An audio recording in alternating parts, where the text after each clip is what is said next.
Part 1. You will hear a conversation between a travel agent and a student who is planning a trip abroad. First, you have some time to look at questions 1 to 6.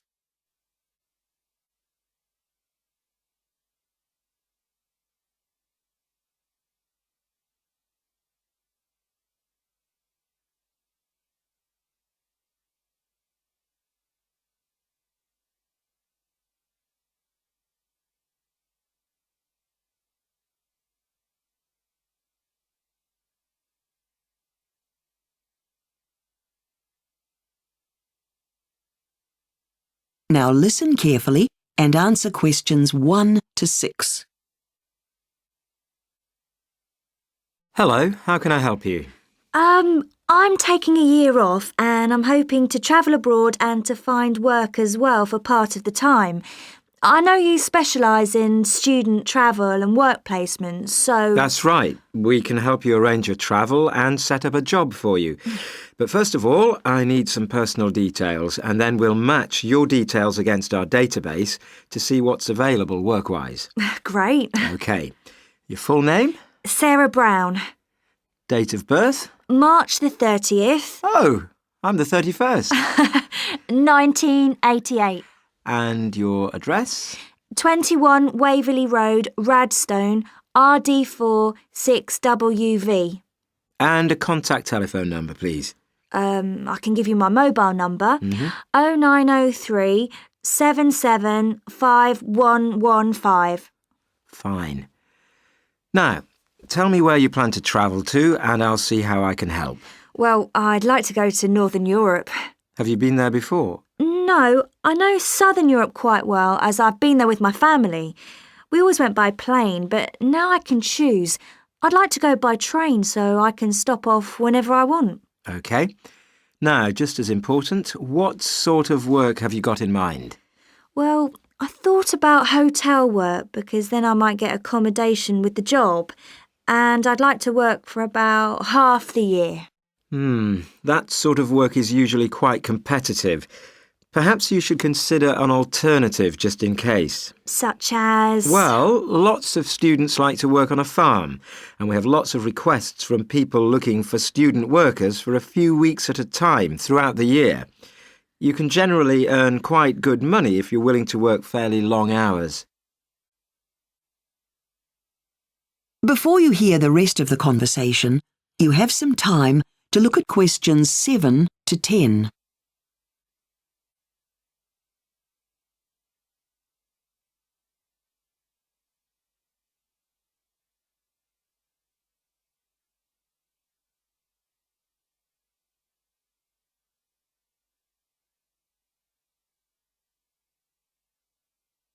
Now listen and answer questions 7 to 10.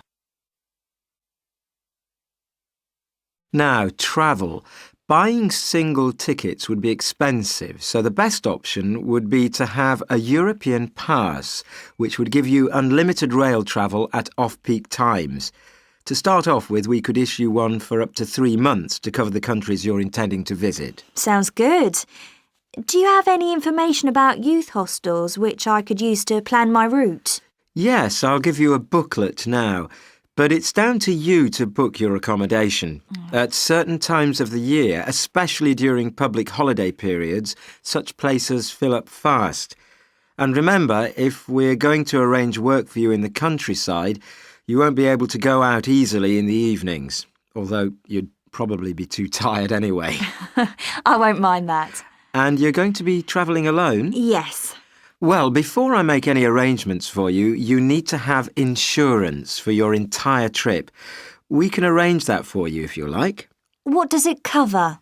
Any valuable items, jewellery for example, your money, your mobile, your health, and if you needed to get back home quickly, you'd be covered so you could buy a plane ticket. Right, I'll do that. I thought I'd take my laptop so I can email and keep in touch with people at home. Not a good idea to lug your computer around with you. It's much more sensible to rely on an internet cafe. That's what we tell people to do. Oh, OK. Right, so I've entered all your details. Let's see what the database comes up with. That is the end of Part 1. You now have 1 minute to check your answers to Part 1. Part 2. You will hear a radio host interviewing a restaurant manager called Claire about afternoon tea at a hotel. First, you have some time to look at questions 11 to 14.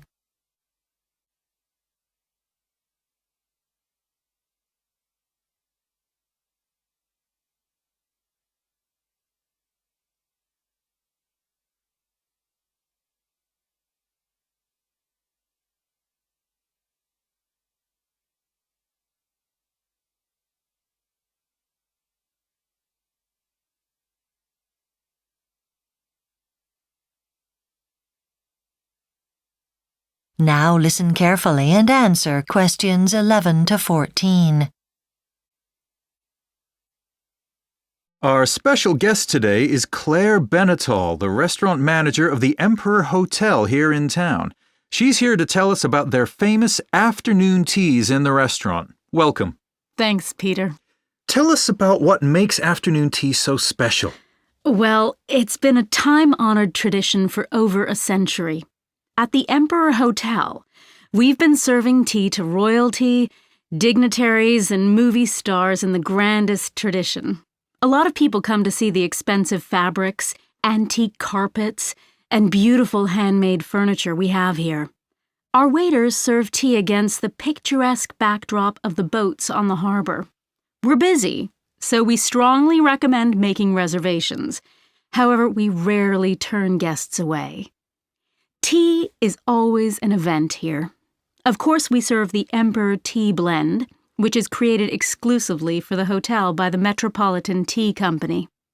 This famous blend comes from more than 6 different places all over the world. That's why the taste is so special. I also have some interesting facts about our tea tables. During our dining room renovation, we kept the wood from the original floor and used it to make our tea tables. You can now say you are eating off the floor. They always have white tablecloths on them, which is, of course, normal in the better hotels. We'll finish renovating next year by covering the chairs in a shade of red to match the walls. These days, we serve about 500,000 cups of tea every year. Our waiting staff have over 42 years of combined service with us. The original cups and saucers were first used by the hotel back in 1939 for a visit by the King and Queen of England. Today, the pattern is still made by the Midland China Company, exclusively for us, and is available for sale in the hotel store and online. Before you hear the rest of the talk, you have some time to look at questions 15 to 20.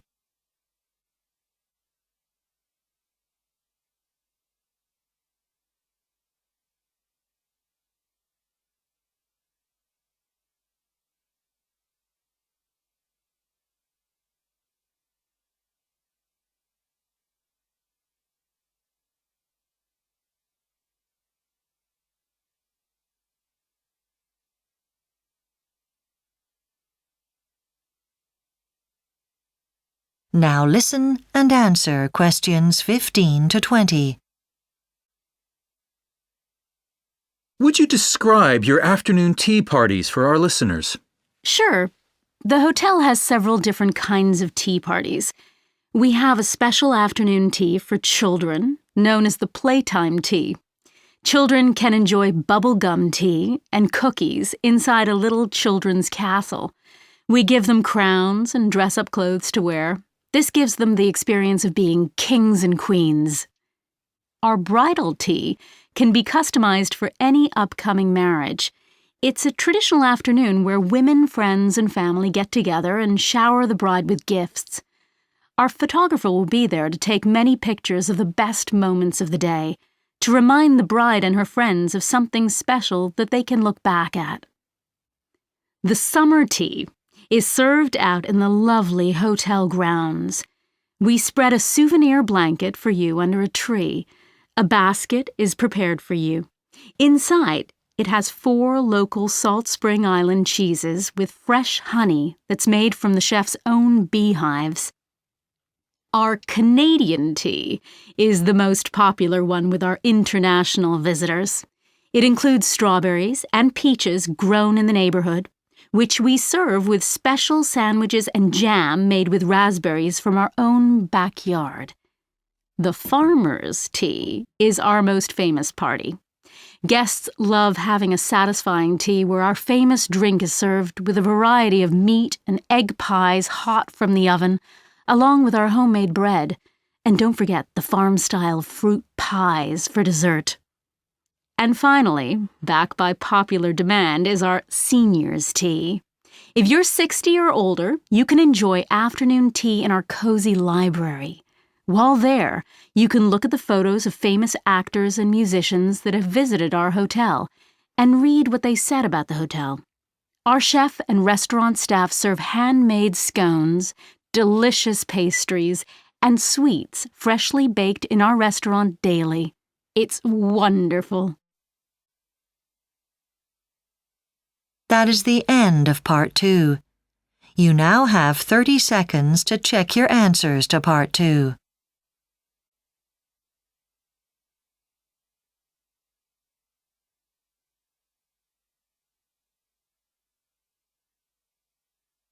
Part 3. You will hear two students called Jen and Rob discussing a project they are about to start working on. First, you have some time to look at questions 21 to 24.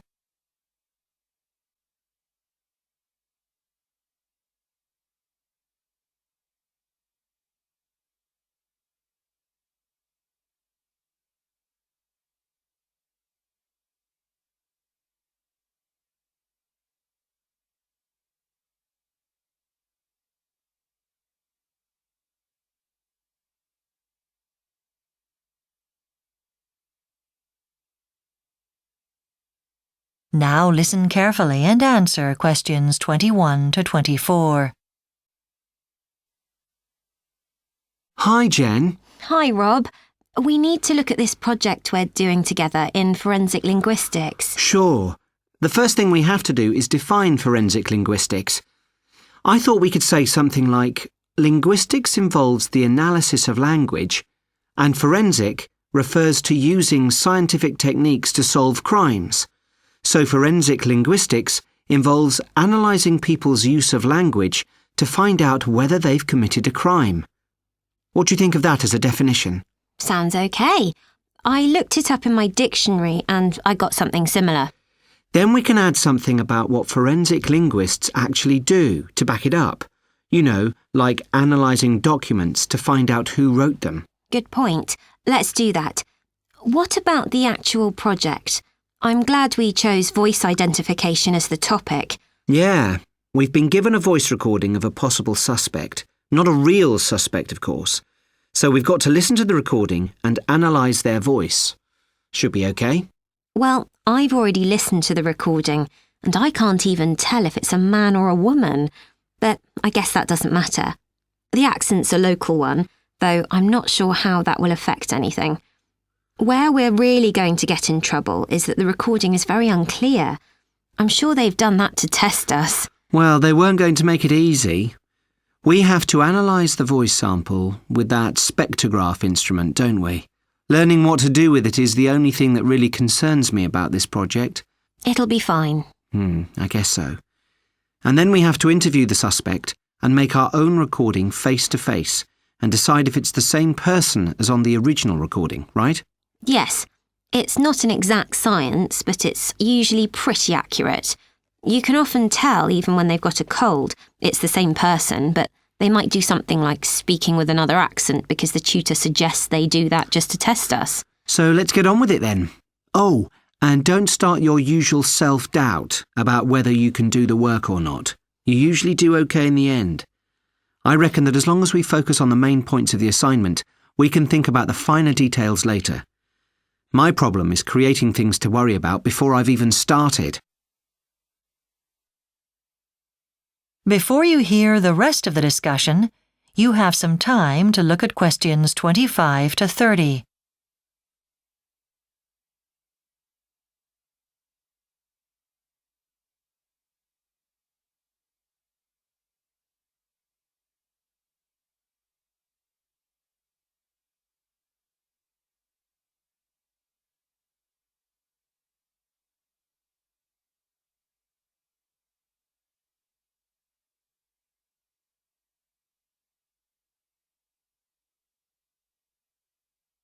Now listen and answer questions 25 to 30.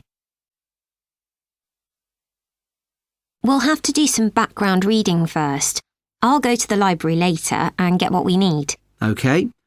I've already looked at forensics today, and it didn't say much about voice identification, so we needn't bother with that one.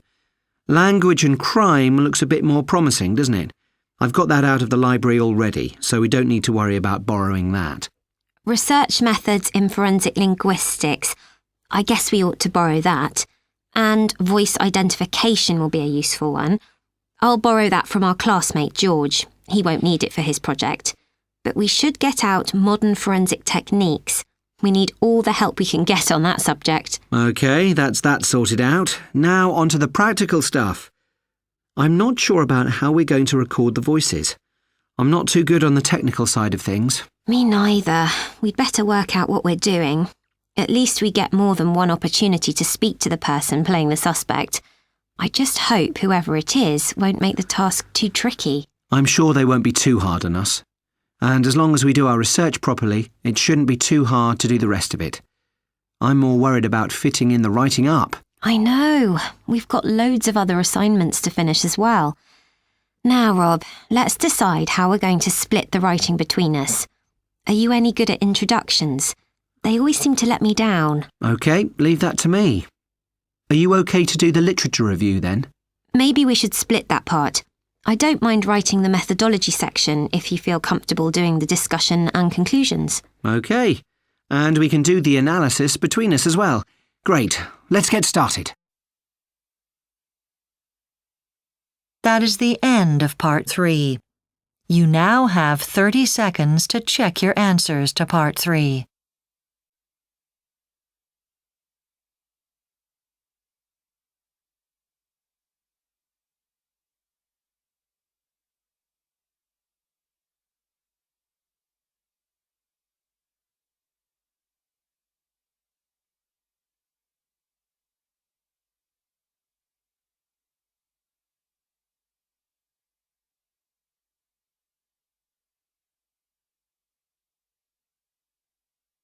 Part 4. You will hear a lecture about some archaeological research. First, you have some time to look at questions 31 to 40.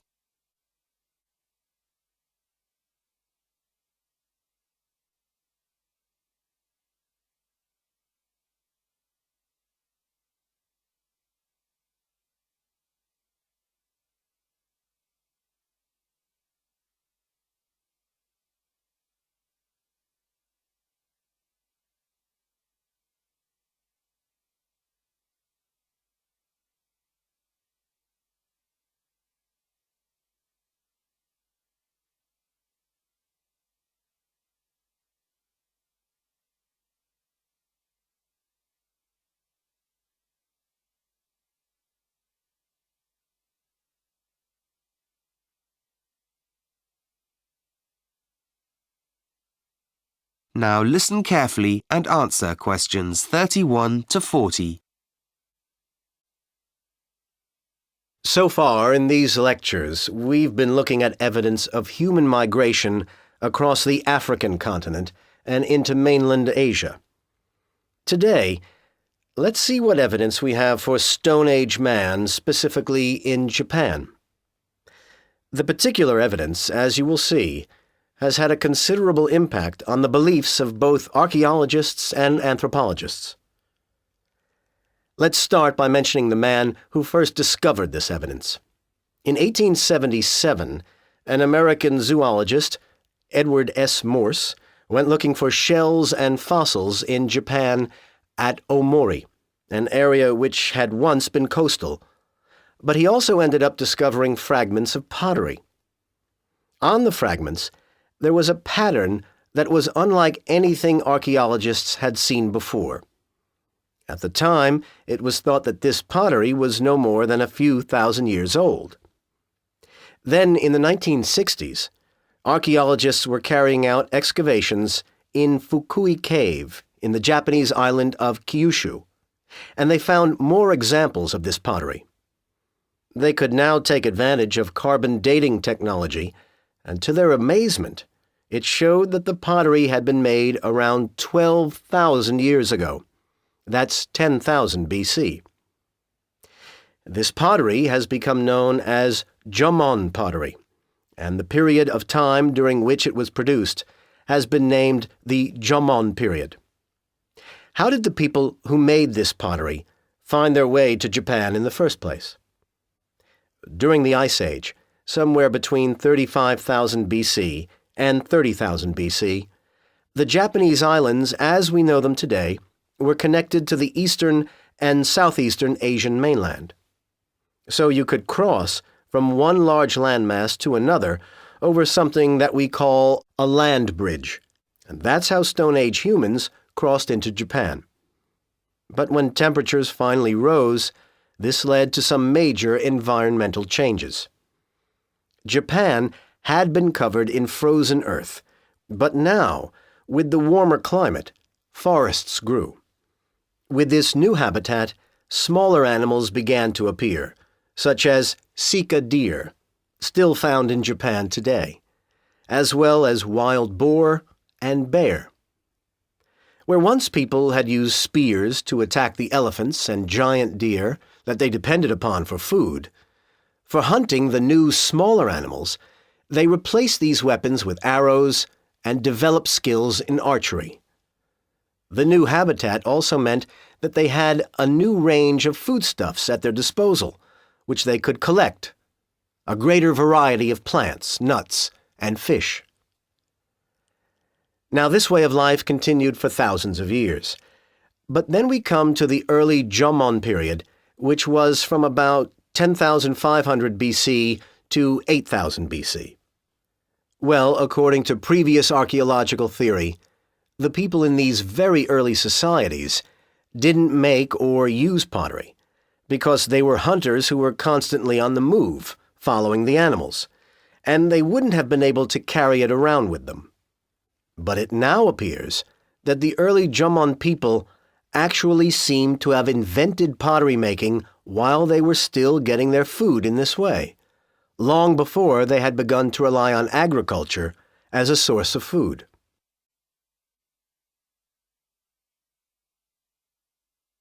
Later, in the Jomon period 8,000 BC to 5,000 BC, we find larger pots that were used to boil vegetable-type food to make it edible, which suggests that the Jomon people had become at least semi-sedentary. In other words, were remaining in the same place for a while. For a long time, they had lived in caves, but now we find evidence of villages. One of these has been found to the southwest of Mount Fuji. There is evidence of 10 round buildings. The Jomon dug shallow pits in the ground and used wooden posts to hold up the roof. Each of these houses had its own 2 stones, a flat one and a grinding one, for breaking down the nuts and other hard vegetable-type foodstuffs the Jomon survived on at this time. This more sedentary culture led to important population increases. By the end of the Jomon period, we see the influence of migration from northern Asia and the southern Pacific. For example, the newcomers brought with them technological developments in textiles and glassmaking, and they also introduced their marriage rituals. We also have evidence that the migrants influenced local architectural styles and methods of construction. At this time, the Jomon people also began to cultivate food, and in particular, rice. At last, a real step towards the practice of agriculture. It is remarkable that this unique culture survived for so long without it. That is the end of Part 4. You now have 1 minute to check your answers to Part 4.